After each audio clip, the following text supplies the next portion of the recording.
Hello students, we have been studying the chapter The Industrial Revolution, in which we studied a day before that the transformation of industry and the economy in Britain between the 1780 and 1850 centuries is called the first industrial revolution. यानी 1780 से 1850 के बीच में जो वहाँ की आर्थिक उन्नति हुई इंडस्ट्रीज में, उसे हम फर्स्ट इंडस्ट्रियल रिवोल्यूशन के नाम से जानते हैं। और we also studied that it was started specially in Britain because the situation, the location of Britain was just proper on a global situation, क्योंकि उसकी स्थिति जो है विश्व स्तर पर बहुत अच्छी थी। एंड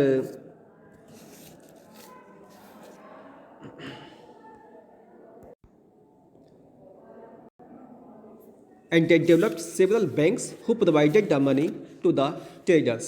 ठीक ना, तो इसके बारे में हमने कल पढ़ा। और आज जो है अब हम लोग का जो पॉइंट है उसका नाम है टाउन्स, ट्रेड एंड फाइनेंस, यानी कि नगर, व्यापार और वित्त। ठीक ना, तो बेटा we shall discuss, we shall study about this point separately. तो first of all we are going to study about the towns। ठीक ना, तो बेटा from the 18th century many towns in Europe were growing in area and in population। यानी 18वीं शताब्दी में ये पाया गया कि यूरोप के तमाम नगर जो है एरिया, आकार में भी ग्रोथ कर रहे थे और उनकी पॉपुलेशन भी जो बड़ी तेजी से बढ़ रही थी। तो बेटा what was the reason after that?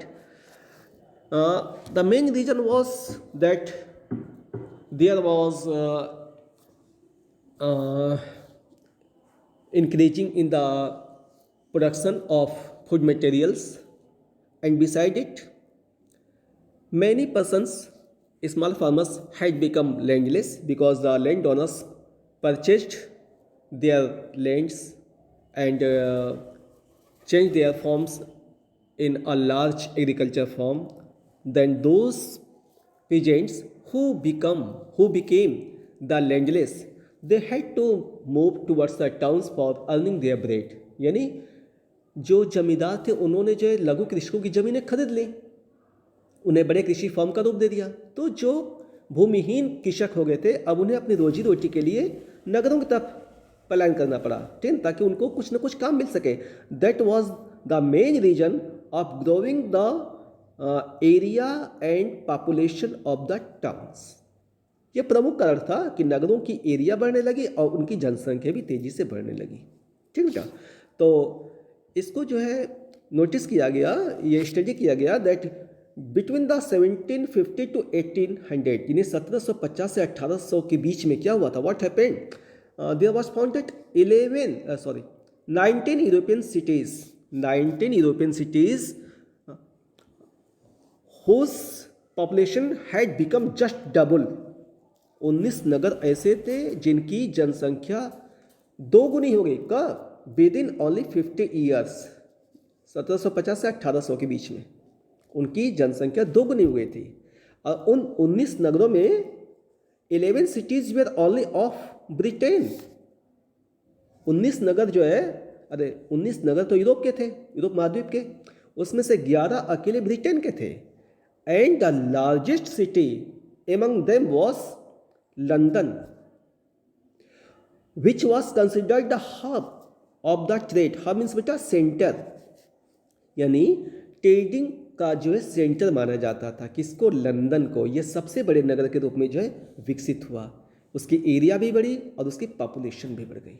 ठीक है बेटा, तो ये पाया गया। अब चलते बेटा, we had studied about the towns that the area of the population has increased of several towns, especially of 19 towns in Europe,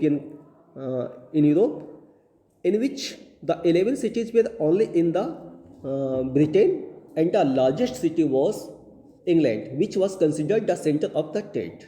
ठीक है ना, now we shall study about the trade। चलो। Let us start.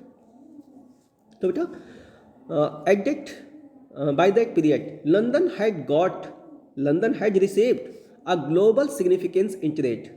अब उस समय तक जो है ना 18वीं शताब्दी के बाद तक लंदन ने अपनी स्थिति पूरे विश्व स्तर पर ग्लोबल सिग्निफिकेंस यानी विश्व स्तर पर अपनी स्थिति बहुत महत्वपूर्ण बना ली थी। किसमें? ट्रेड की फील्ड में, ठीक है ना। देखिए बाय द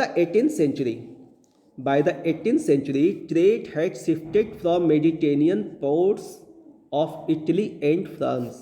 यानी 18वीं शताब्दी के पहले जो है जो प्रमुख व्यापार होता था वो मेडिटेरेनियन पोर्ट्स इटली और फ्रांस से ज़्यादा होता था, और that was occupied shifted to the ports of Atlantic sea. अब अटलांटिक महासागर के पोर्ट्स ने ले लिया। वो कौन कौन से थे? Those were Holland and Britain. समझे? हॉलैंड बेटा वो नीदरलैंड में है, ठीक ना। हॉलैंड एंड ब्रिटेन, अब ये स्थान इन्होंने ले लिया। और Amsterdam was a city who provided the money, who provided the loans for the trade. Amsterdam वो ऐसा नगर था जो पहले जो है लोनिंग किया करता था, और अब जो है उसका स्थान किसने ले लिया? उसका स्थान भी लंदन ने ले लिया, ठीक ना। नाउ अब London had become the principal source of loans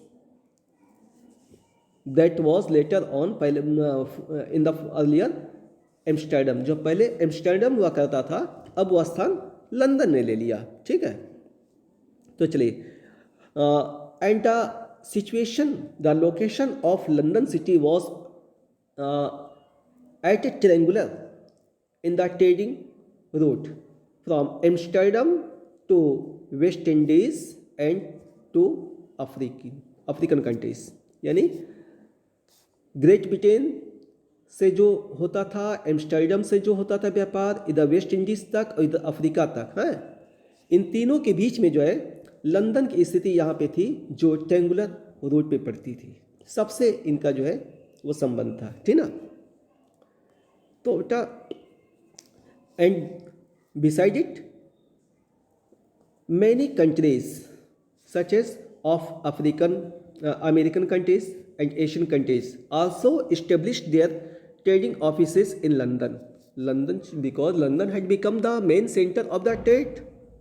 हाँ, वो जो विश्व का एक प्रमुख सेंटर बन चुका था, तो अमेरिकी देश और एशिया के भी देश इन लोगों ने भी अपने ऑफिस लंदन में बना लिए थे, ठीक ना।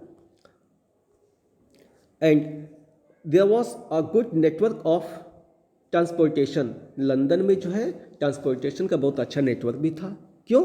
What were the factors which were responsible of the transportation? Those were the reverse, वहाँ की नदियाँ हैं, एंड इंडेंटेड कोस्टलाइन यानी जो जिगजैग टाइप उसकी जो खुरदरी टाइप जो है टेढ़ी मेढ़ी आड़ी तिरछी जो कोस्टलाइन है, जहाँ पे जहाज़ें आसानी से जा सके, जहाँ पे तूफानों का प्रभाव न पड़ सके।